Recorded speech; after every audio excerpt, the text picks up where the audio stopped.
what this means. I don't know if you could fix a series like this, but we'll see what he's got planned. Maybe Odin and crew have a specific draft in mind here. I don't think you go ahead and just ban Jarvan straight out the gates if you're T1, but you know, his guy is pretty eclectic with his pool, so we'll see what they have for us. If it's just going to be a standard pick, then I don't know if not banning, but benching Peter here was the I also right think if this is what you're going to do, then why are you playing Life as well? Because I imagine that Life is the guy that's more willing to pick the Anivia, crazier things towards the bottom side of the map. I know Anivia pretty meta at this point in time. On was certainly ahead of his time with that pickup. But that's going to be banned away.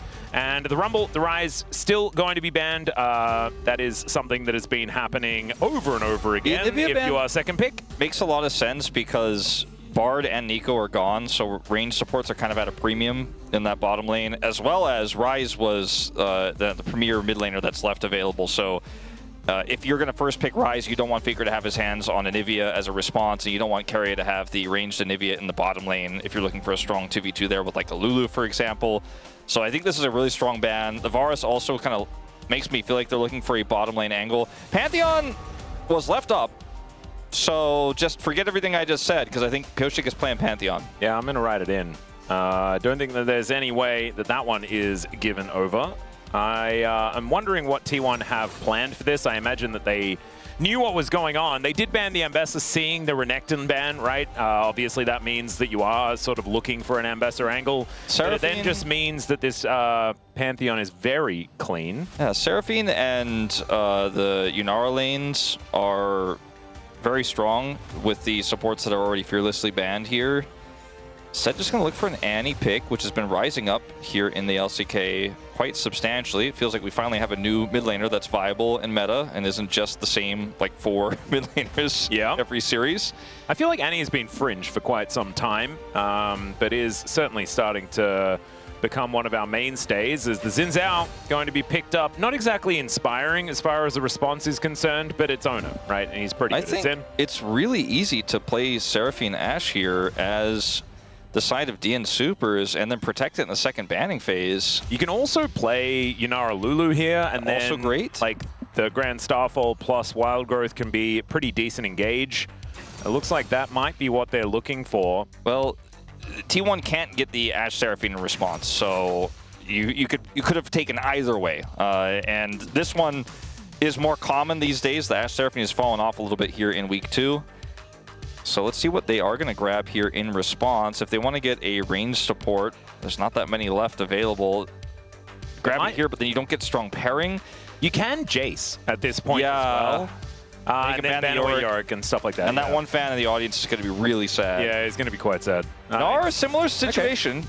I think they're still going to be banning Yorick because it does decently well into the matchup as Galio to be taken away. They're protecting Faker's pick above the top side. Seraphine was always going to go away here with this Lulu lock-in. That's a pretty easy one here for the DN Supers. And Seraphine Nami could actually be a pretty powerful one as they actually take away the Jace themselves. It's really, this is not an angle where you can play Shen very well, I think, into the Gnar if you want to further double down on protecting Duck Dom in late game team fights. The Galio would have been great for closer here. Just stabilize through the Annie laning phase and then again be a great team fighting threat alongside the Pantheon. Double global feels pretty strong. Yep. So just get behind the Duck Dom. Nami was the next one kind of on my mind here in terms of, you know, if you're going to try to play Corki or Lucian with it to win the lane against Yunara. Now you are really limited options. Is it going to be like a Ziggs or Mel bottom lane, or what is Pays cooking here? Mel Pike? Let's do it. That sounds fun. I don't know whether that's something they're actually going to look to do, but would be hilarious if they went for it. Could be just a boring Corki lock-in, though. Pays would like to stick to the tier list. Just not a whole lot of range supports left. Kalista isn't really going to fit the bill here. It looks like they're going to do Lucian Milio.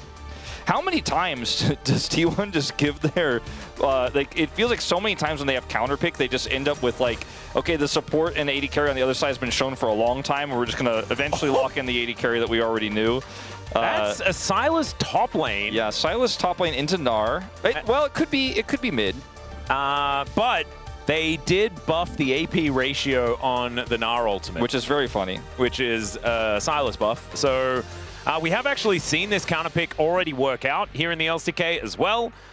So pretty cute that Dudu is going for it yet again. I want to say this is the third time here in Chijitik Law Park I've watched Pays lock the Lucian on 5 after the enemy AD carries were locked up a long time ago. It doesn't really feel like they've utilized counter pick well, but it doesn't matter necessarily when you know that this lane is going to do well into the bottom lane. You already had a safe blind setup for both of your solo laners in the Annie, which is then protected by the Galio ban. You had the Gnar here.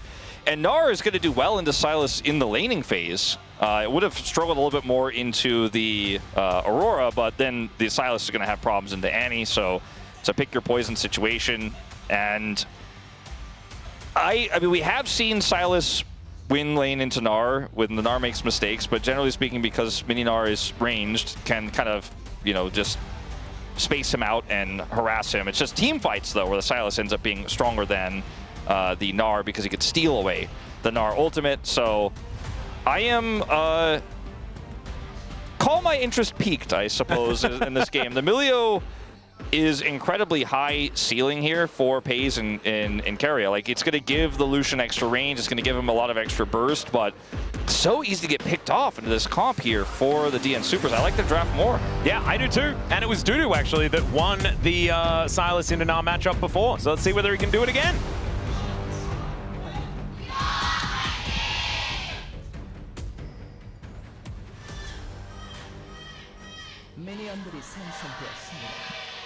All right, let's see whether the DN Supers can bring us to a 3-gamer. Yesterday, we almost went the distance, but we were denied 6 games because KT were playing too well. Still not entirely sure what that means, but that is an exploration for another day. As T1 look to try and stamp this 2-0 for themselves. Yeah, and also that end of that Bro Series felt like I didn't actually get 5 games either. I felt like I got 4. Yeah. It was one really interesting game in that series, and then... Yeah, it did look like a Bro 2-0 that they then lost, which was a little problematic there. It was a drama-filled day, let's just say that. And DNS could also bring some drama in this series as well, as Pays taking some damage, but also Life. Starting off his, you know, time on the Chijitik Law Park stage a little bit roughly. Yeah, it's a trade of his health for Pays's. Dokdom going to get this shield, well timed. And they're just going to trade some of that burst with Dokdom's Q up. And level 2 is going to be pretty huge here. Yeah, do find it. As Slurkle does go wide, as Pays will hit the level 2 himself. Keria able to give him some warm hugs. As they are still taking a fair bit of damage, but Dokdom as well looking worse for wear. Has already used the barrier. Slurkle does go down. Dokdom on the tightrope on this one, because he's got to know Pays has barrier here. Yeah. And he just trusts that Q damage is going to be enough. He's playing around the cooldowns, but man, that was a really risky play. Pays could have flashed on him and got his cooldown back and then forced it with the barrier. That was really scary. Well, Dudu also taking a lot of damage here as Doran getting on top of the Sylas. Kingslayer is there. He has to flash to get over the wallop. And it is going to be Doran getting out of there. Flashes traded here in this top lane. That was insane aura from Dudu. Like, I feel like Doran was just kind of confused. He was like, I think I die. I'm not sure about this. I don't like it. I'm going to walk away. Oh, Owner actually circumnavigating Pyoshik here on this bottom side of the map as T1 moving further forward. It looks like DNS know what's going on, but there's the flash out. Both of them leaving, but they're so close to dead. Owner also in a little bit of trouble, but will be able to tank up 2 turret shots and survive. First blood over to T1. And the jungle gap continues. Owner just with a nice rotation, like you mentioned, kind of avoiding Pyoshik and going underneath there, finding his way in. And is able to help them secure this kill. He's the one who picks it up, just barely able to escape with his life. No pun intended. And that's a really rough start here for Dokdom and Life. You know, they subbed Life in. He's playing Lulu. But the Emilio Lucian lane, once again for T1. Again, it's not the best uses of counter pick in terms of how they could have like hidden some other things, done some more fun stuff, but guess what? It works when it works. It's a robust lane. It counters a lot of these scaling lanes, and Pays performs on this pick. Yeah. And when he has jungle attention here, I mean, they almost get 2. Well, this is the crazy thing. It feels like a bit of a tri-lane at the moment as Ona comes on over. Dudu almost connects those chains to probably take a whole bunch of turret damage, which he probably doesn't want. Nara on a bit of a win streak at this point in time. Thorn's on the list. Yeah. And it has been doing relatively well, although it didn't into Dudu when he played Silas the time prior. So see whether Dudu can make that one happen yet again. I think the fires are certainly a light elsewhere on the map, though, for the DN Supers. Is decent polymorph there on to Pays, but he is still just running away with this.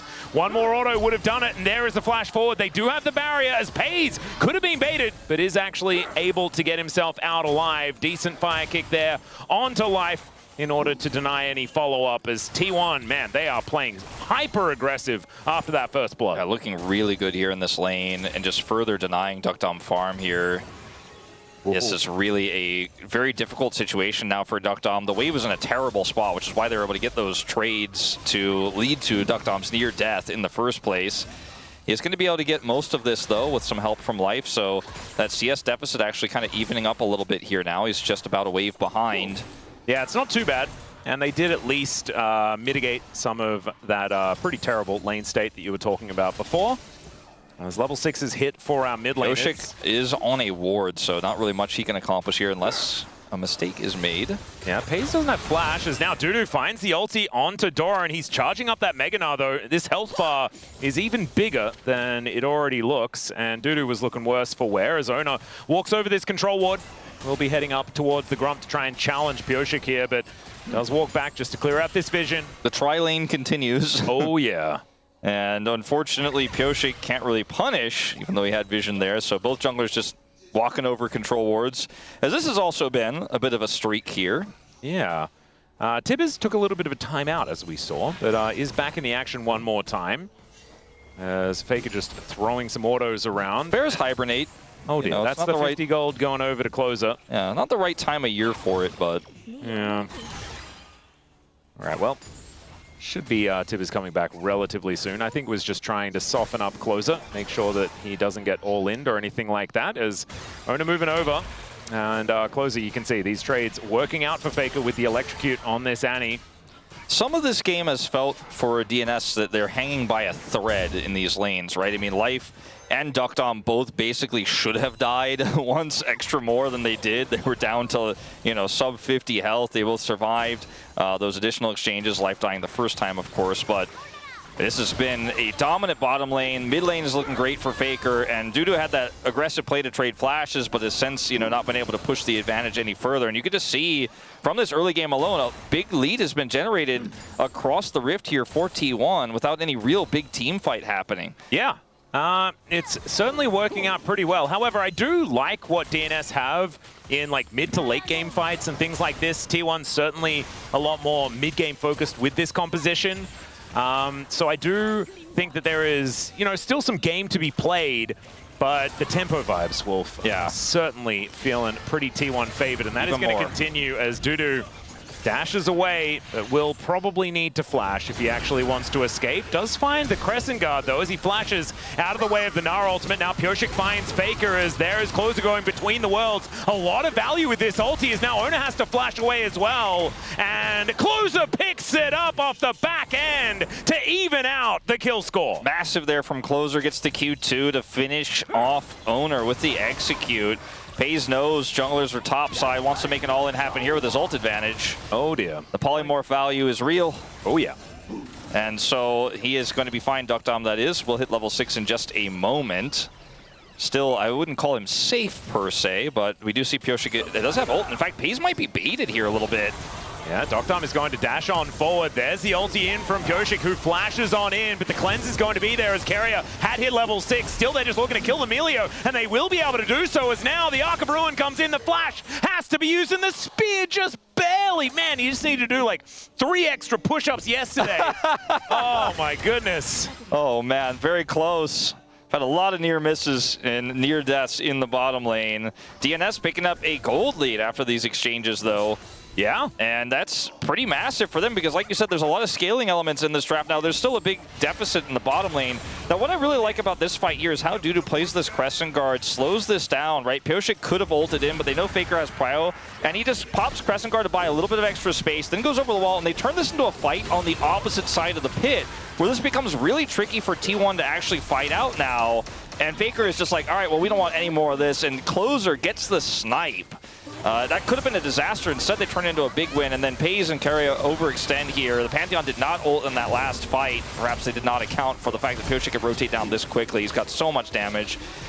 There's not a stacked Q on this spear, but in live... In the meantime, Dudu looking for an angle here as Doran's in trouble. The Chain Lash comes in. He just needs a little bit more as he finds the solo just before he gets taken out. Ona does get the challenge, but damn, that's going 1-for-1. Brilliant there for Dudu. Absolutely huge. He picks up a pretty big gold lead himself, and this is the Sylas into the Gnar.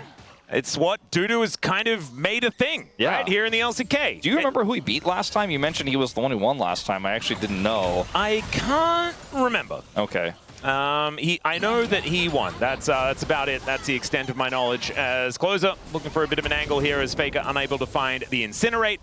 Tibbers comes down just to defend the Annie. Closer does have control. Yeah, it'd be nice for Closer since Faker will have to TP and the waves are not in a good spot for Faker. As we'll watch what happened here. From Dudu. It's a passive here. Gets the stolen Gnar. And gets him despite the flash. Wow. So the Chain Lash damage does come in. And yeah, does manage to find it in the end. Just barely. Also calls out the no flash on the Gnar. And also his Kingslayer just came back again. So if he had just that little bit of extra health, he might have been able to kill Ona as well. Just with how powerful that W can be. Yeah, it's pretty insane. Extended fights. Doesn't have Conquer, but still. Faker taking most of his health bar. The dash cannon to finish it off! And he just overstays! Yeah, Faker didn't have, he didn't want to TP back there. The wave was in a horrible spot. And so he kind of greeted to stay. He's down on CS, right? Like, the wave management there from Closer, pretty nicely played. And it's, in fact, Closer who teleports back, and Faker's in this awkward spot where he's trying to fix the wave, and he just gets knocked down. He will have the TP to return to lane, but I don't think he's really interested in coming anywhere near Closer anytime soon, as T1 will at least be able to use this bottom side prio here to grab Dragon. Now let's check it out from Closer's perspective. Just hits everything. And that's kind of what happens, as even looking at what Pyosik was doing in the middle of solo killing Faker in that moment. I think he was kind of just, he just knew, like, I have the damage for this. Faker shouldn't stay here. Yeah, going for it. Dash cannons forward and just looks away. Pretty cute stuff as Doran just crushes his way in, and Dudu says, no, not this time. Just dashes his way out. Faker also flashed, so that's a big engage tool gone for T1. Flash Tipper is one of the best in the game.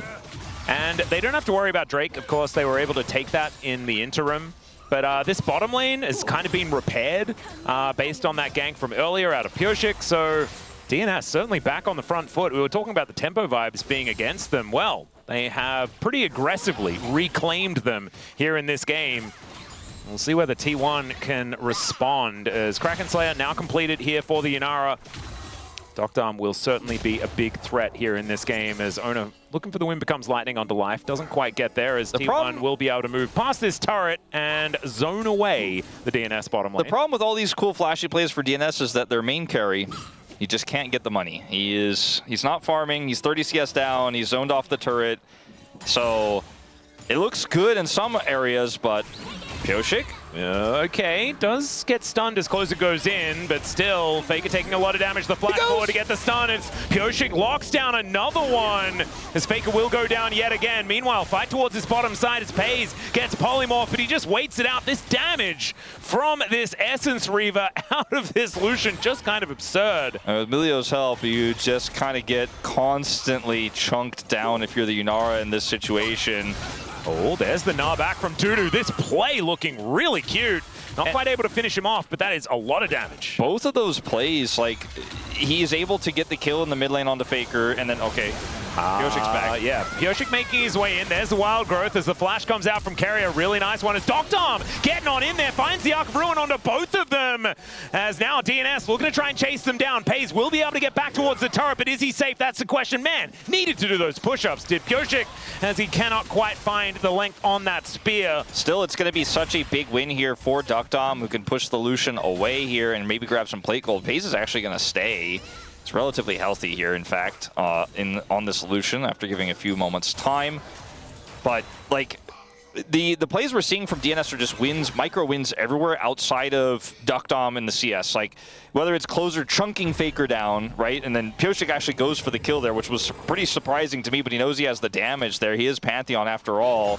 And then the play topside where Dudu doesn't kill Doran, but he chunks him out of the lane, right? And this is a Sylas with a kill advantage, with a CS advantage over an R, with very little jungle attention up here. Yeah. So, I mean, there was jungle attention from his opponent, in fact, and he still got the kill. So he is doing very well. I think with all these tools, if we get to a late game, even with Doctom being 1,000 gold behind now, that will matter less and less because he has such a front line to play through in this game that all he needs is one team fight where he gets a few kills, and that lead for Pays will wash away. And it's not necessarily like the Sylas angle where he has a... you know, Alistar ult to steal away. The Unbreakable Will is so incredibly strong, but he's got Gnar ultimate. He can throw down his own bear. Exactly right. Melio, I don't know whether that's a good one. Doesn't seem very good. But Crescent Guard is phenomenal as far as a defensive ult option is concerned. I think the hijack choices for the Sylas come later in the game are going to be pretty powerful. As Pays pushing out this bottom lane once again, and this is still a problem for DNS to solve. But it's less so as the rest of the map seems to be going pretty well. Malignant's done here for Faker as the ulti comes through from Dudu. Owner looking for an angle, but the dash cannon does get Dudu out of there.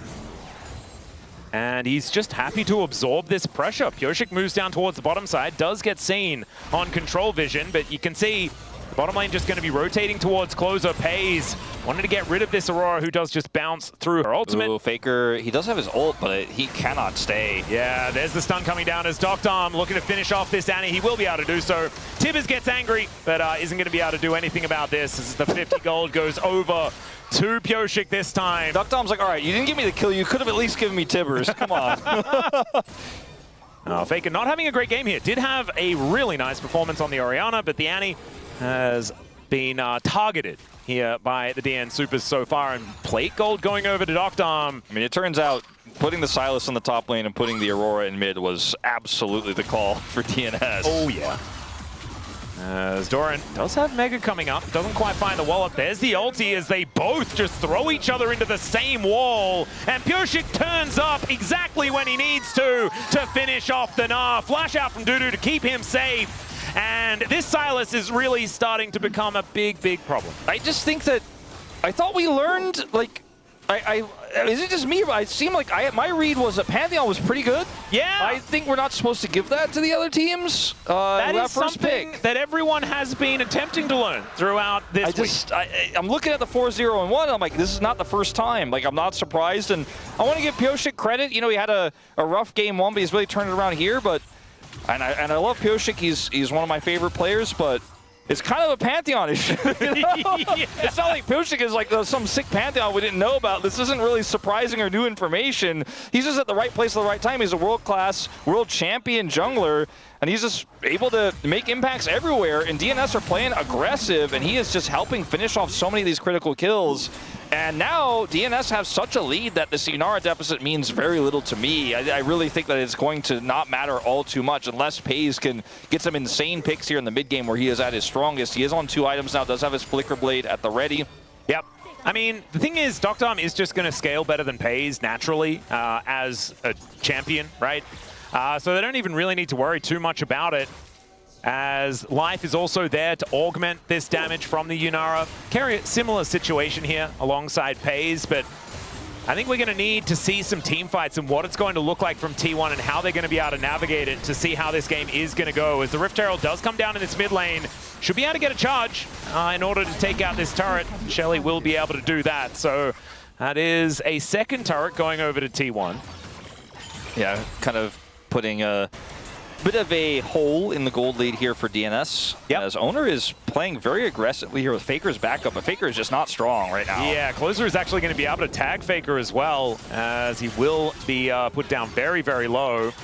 Owner gets out of there, but Closer's Aurora has looked pretty fantastic so far this game. If He's DNS, doing a lot of damage. If DNS can keep T1 on top side here and get that free turret bottom side for Dudu, this is just a big win for them. Dudu does not have teleport, but T1 are not able to get this turret just yet. They spent a lot to try to do so, and so this is even enemy Tibbers. Yeah.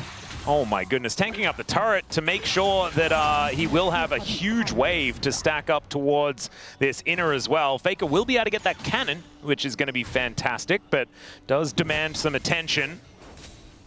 That turret survives on the top side. I say that, but it looks like with no TPs here, Doran might be able to, with Mega here, clear this wave and then finally take it down, but you know, T1 didn't get as much back out of that play topside as they were expecting. I think they were hoping for some kills and a big swing of gold there while they put the pressure on to take that turret out, knowing that Dudu didn't have TP. And he just barely gets it and gets away. There's no grubs this game on either side, so yeah, turret's taking a little while to go down. But at the end of the day, it's all about this next team fight for me. You know, if T1 can get Soul Point, keep Pays relevant. You know, he is the main character here, and he can be util, even 1,100 gold behind. If that Tibbers stun with the flash setup for Faker is good enough, Pays gets a kill, turns into a 5v4. This game is absolutely winnable for T1, despite some rocky starts here in sides, but that's the Dragon. I think that is going to be the big deciding factor. If T1 fight there and lose, gets swept, and Duckdom gets a few kills, then I think we've got a series on our hands. Yeah, and the Cloud Soul value from both of these teams, but largely DNS, is absolutely huge. I mean, they've got quite a few lower range champions as well as tricky champions, right? Like Closer really wants to be ducking in and out, and movement speed going to be very, very valuable there. Obviously, I'm biased, but I do think that it is going to be highly sought after for both of these teams. And T1 already with Double Dragon in hand. In a minute's time, might be able to get themselves into a really good position, despite the fact that the gold is still a little bit in favor of DNS. And you mentioned sometimes we have these crazy tech pauses with T1. You've also talked a lot about how it just always ends up being Cloud Soul at least once in these series. And you've said that a few times, and the first few times I said, I was like, well, that's just a weird like Atlas Jinx thing. But after you said it, I've kind of been tracking a little bit. We haven't had a Cloud Soul all week, by the way, and now we get it as soon as T1 plays. You're on to something. Yeah. They're always very good at it. Like, even in internationals, they're often very good at getting the Cloud Soul. Often Earth, Wind, and Fire as well. This time, not so much, as Duckdom trying to fight against Pays, who does offer back quite a bit of damage as well in a very quick burst. A little bit scary. As DNS wanting to set up for this Drake as best they can. Pioshik on vision.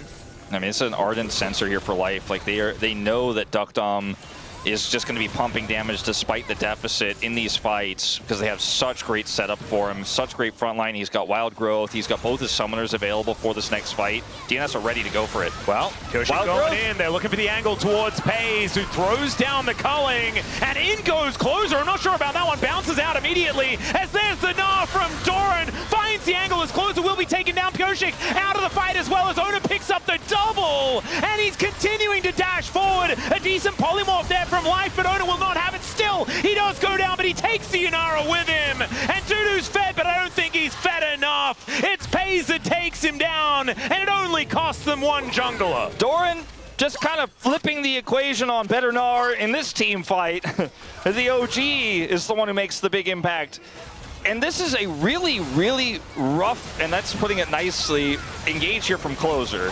Like, they end up getting the Wild Growth, and Closer just kind of goes in and has no damage opportunities, puts himself at 1/3 health, and then Doran, with this insane flip back, just ends the fight. It's just done. Yeah, and even with the Yunara here, really great at these kind of scrappy fights. Like, Owner goes in alone. It looks like maybe he can kite back. He doesn't have a Wild Growth anymore because the Wild Growth was used on the engaging Pantheon, and the follow-up wasn't there. This was just a disastrous fight here for DNS, and T1 are like, whew, this game was a close call. Thank God Doran was on the spot on that one. Yeah. And now suddenly it looks like, okay, T1 are in the driver's seat again. Yeah, it was a little bit of a freebie. I'm not entirely sure what Closer was thinking, because he had, up until that point, a really good game. And now T1 going to take away the gold lead, those tempo vibes, well and truly back in their possession.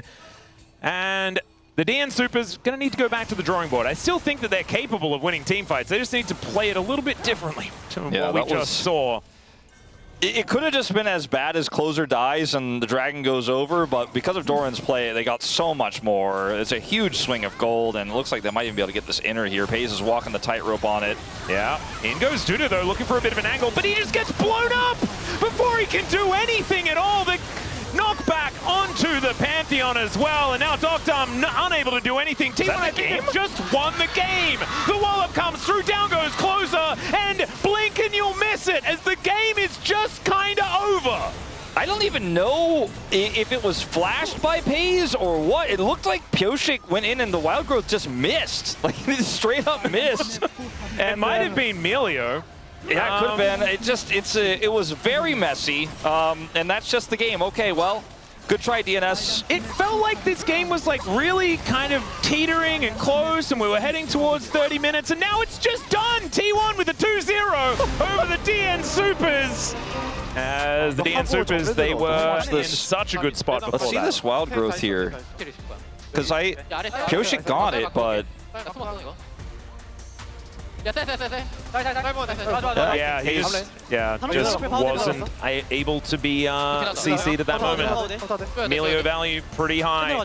That was like the last chance they had to maybe make something of it. Like if they kill Pays there, maybe they can defend and they'll be able to get maybe something on Baron, but completely whiffs. Yeah. I think a pretty easy owner POM. I would be shocked if anyone else gets it. I mean, if there are any votes for anyone else, I'm going to be extraordinarily upset. Yeah, I think I will as well be upset about that. Yeah, it's just not really a day where anyone other than owner should be getting like it. CGG and Soup vote from game one, so like, of course he'll get it, right? Like, yeah. I mean, I also, like, even if DNS won, I would be upset if owner didn't get the POM. Yeah. I might have voted jungle if they lost, to be honest, and then made my comment to clarify what I meant. This one's for owner.